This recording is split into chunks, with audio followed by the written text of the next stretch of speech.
आज की इस वीडियो में ऑप्टिकल एक्टिविटी के कुछ पॉइंट्स हम समझेंगे। जैसे कोई भी जो कंपाउंड है वो ऑप्टिकल एक्टिविटी कैसे शो करेगा।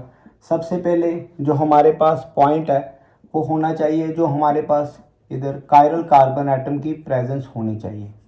जो कायरल कार्बन एटम है वो कंपाउंड में प्रेजेंट होना चाहिए। ये सिर्फ एक ही रीज़न नहीं है कि अगर कायरल आ गया तो वो ऑप्टिकल एक्टिव होगा, ऐसा कुछ नहीं है, बस ये एक कंडीशन है। दूसरा, अगर हम बात करें इसमें जो प्लेन ऑफ सिमेट्री है वो एब्सेंट होना चाहिए, प्लेन ऑफ सिमेट्री एब्सेंट होना चाहिए।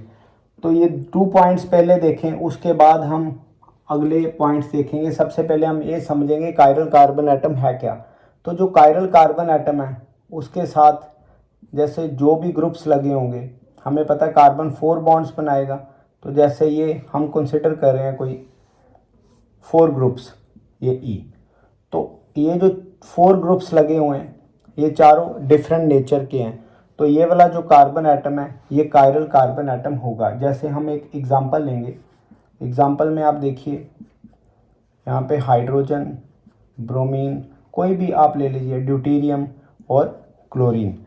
यहाँ पे अगर इस कार्बन को हम चेक करें तो ये वाला हाइड्रोजन, ड्यूटेरियम, क्लोरो और ब्रोमो, ये चारों ग्रुप्स डिफरेंट है, कोई एक भी ग्रुप सेम नहीं होना चाहिए। तो ये कायरल कार्बन एटम है। और अब जो दूसरी कंडीशन हम देखेंगे वो absence of plane of symmetry.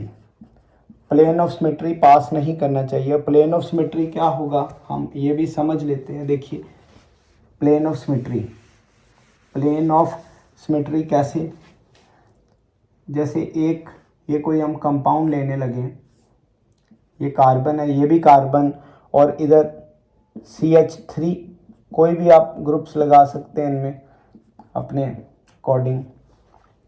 तो अगर यहाँ पे Br और H, इधर आप कोई भी यहाँ पे लगा सकते हैं, बट ये दोनों सेम होने चाहिए। तो प्लेन ऑफ सिमेट्री क्या है, देखिए ये वाला कायरल कार्बन एटम है, क्योंकि ये ब्रोमो, हाइड्रो, मिथाइल और सारा ग्रुप डिफरेंट है, तो ये भी कायरल कार्बन एटम है, क्योंकि इसके साथ भी चारों ग्रुप्स डिफरेंट लगे हैं।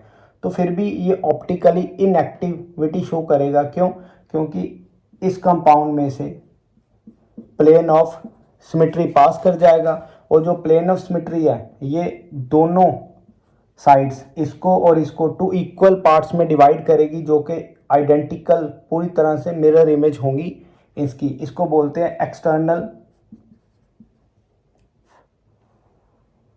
तो ये प्लेन ऑफ सिमेट्री पास कर गया, तो इसे बोलेंगे इंटरनल कंपनसेशन।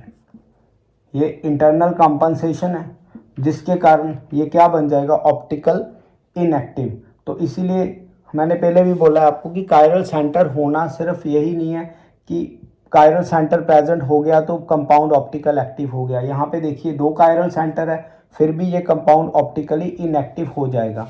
और जो तीसरी कंडीशन यहाँ पे हमने देखनी है, फर्स्ट कंडीशन कौन सी हो गई, कायरल कार्बन एटम, दूसरी absence of plane of symmetry, और जो थर्ड कंडीशन है वो non superimposable mirror image होना चाहिए।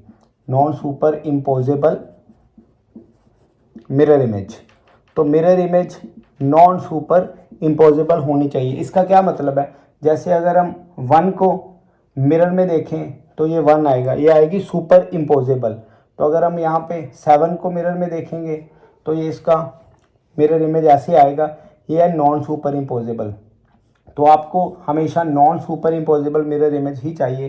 जैसे हम एक कंपाउंड लेंगे कोई भी, ये एक हाइपोथेटिकली हमने एग्जांपल ले ली, तो अगर इसको हम मिरर में देखें, अगर आप इसको मिरर में देखें तो ये non superimposable mirror image बनाएगा। Non superimposable mirror image जो होंगे ये इनैंशियोमर्स हैं, these are enantiomers. Enantiomers optically active ही होंगे हमेशा, पर ये दोनों आपस में non superimposable mirror image होगी।